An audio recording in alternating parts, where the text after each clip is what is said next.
RMC, l'immanquable grande gueule, Sylvain Grandserre. Bon, d'abord, je ne crois pas qu'on soit à genoux du tout devant le président chinois.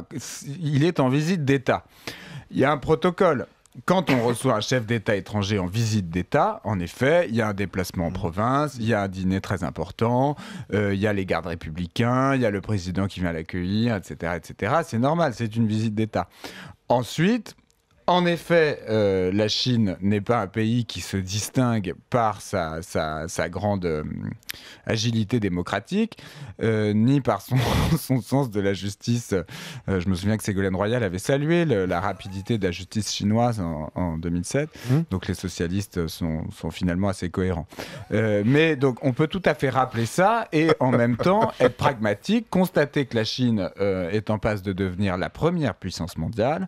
Et quand on est pragmatique dans une économie mondialisée, on travaille avec la première puissance mondiale. Moi, ça me semble... Moi, j'ai une question à poser à mes deux amis libéraux. Je vois que la question de la morale dans l'économie vous dérange. Visiblement, il faut pas être un bisounours. L'argent n'a pas d'odeur. L'argent n'a pas d'odeur. Mais moi, je ne comprends pas pourquoi vous ne levez pas pour demander, pour réclamer en France qu'on ait le droit absolument à la prostitution, à la vente de drogue, à la vente d'armes. Ça crée de l'emploi.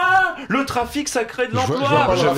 Mais parce que sur cette logique où voilà, il faut absolument mettre la morale de côté dès qu'il y a du business, ou est-ce que vous mettez la limite? Pour moi, il y a une limite avec les dictatures. Vous dites que mais les autres le font, donc on doit accepter. Et là, je suis très très mal à l'aise. Enfin, je serais mal à l'aise à votre place, parce que dans ce cas, pourquoi vous, par exemple, vous ne réclamez pas la liberté de circulation des ventes d'armes en France? Bon, ça n'a aucun rapport. Ça n'a aucun rapport. Et je dis juste quelque chose qui me semble évident, c'est que quand on reçoit le président de ce qui devient la première puissance mondiale, on peut pas ne pas travailler. C'est la première dictature mondiale. Arrête d'être à genoux devant. Arrête d'admirer la puissance. On ne peut pas ne pas travailler avec la première puissance mondiale. C'est une chose de travailler avec lui, c'est autre chose. C'est autre chose d'être comme ça, fanatisé par la puissance du type. Non, mais je suis pas fanatisé. Il est assis sur un tas de cadavres. Il faut savoir que la peine de mort dans le monde, c'est à 80% chinois. Il faut savoir que quand un opposant, quand quelqu'un a la même liberté de parole, quand quelqu'un a la même liberté, ça n'a rien à voir en termes de proportion. La proportion n'est absolument pas équivalente. Mais quand quelqu'un a la même liberté de parole que toi en Chine, on l'exécute.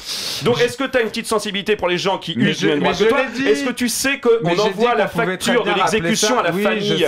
Non mais au lieu de déconner sur Ségolène Royal et elle dit des choses, la bravité, je ne sais quoi. Ayez quand même conscience qu'au-delà d'un débat en studio, on parle de gens qui, quand ils s'opposent et qui ont notre liberté de parole, notre liberté de conscience, tu fais quoi? On les flingue et on envoie la putain famille. Tu fais bien. Mais vous êtes des franco-français. Moi je demande une réponse. Je vais vous donner ma réponse. Attendez, vous allez voir. En plus c'est original. Je demande une attitude européenne. C'est-à-dire que je ne crois pas, effectivement, je te rejoins, c'est pas les petits biscottos français, c'est pas avec nos 1% de la population mondiale que la France peut réagir face à l'ogre, au géant chinois, mais par contre, il va être temps qu'on sorte du Moyen-Âge de l'Union Européenne. Il faut une réponse européenne face à un tel géant. RMC, l'immanquable grande gueule.